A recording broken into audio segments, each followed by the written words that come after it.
আমাদের ভাষায় কাছাকাছি দেখতে দুটি শব্দের কথা বলি, দরুন এবং দারুণ। অ অসুস্থতার দরুন সে ক্লাসে আসতে পারেনি। অর্থাৎ হেতু বা কারণবশত কিংবা জন্য। এর অবশ্য আরো কিছু অর্থে ব্যবহৃত হয়। তো প্রধানত এটাই যে হেতু, জন্য, কারণবশত।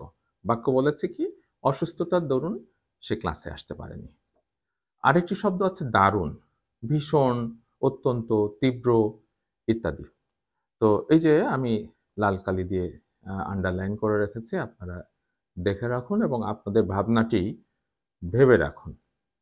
তো চেহারা এক হলেও এই দুটি বানানে দুটোই রয় রস্যকার রয়েছে। তারপরে একটি ন রয়েছে।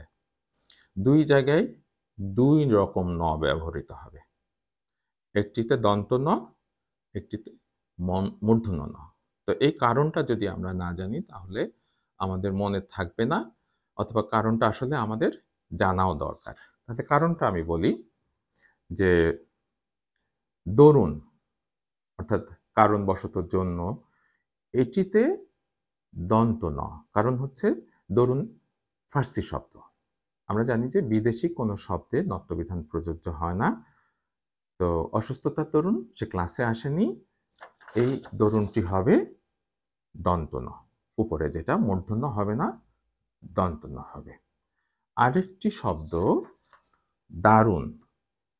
ভাষার অর্থ কিন্তু বদলায়। একটি শব্দ ১ম এ যে অর্থে ব্যবহৃত হতো, দেখা যায় ৫০০ বছর, ৩০০ বছর, ২০০ বছর, ৫০ বছর ব্যবহৃত হতে, হতে তার অর্থ বদলে গিয়েছে।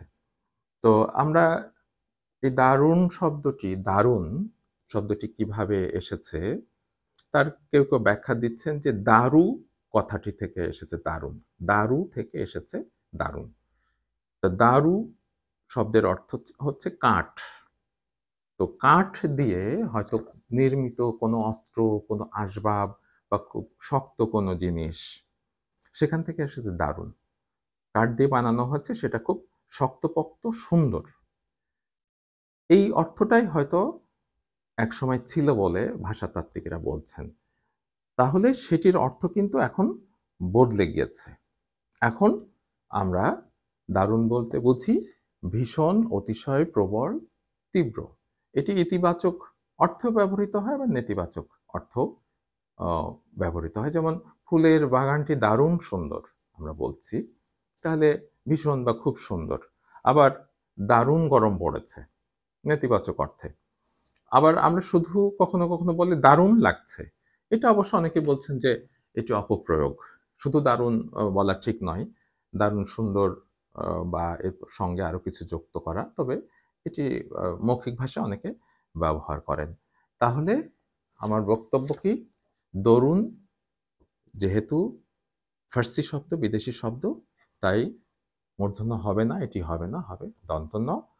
আর দারুণ সেটি এসেছে সংস্কৃত থেকে। আমি দেখিয়েছি এর উৎপত্তিটা কি দারু থেকে। সে কারণে এখানে নত্যবিধান প্রযোজ্য হবে। এখানে আমরা মূর্ধন্য লিখব।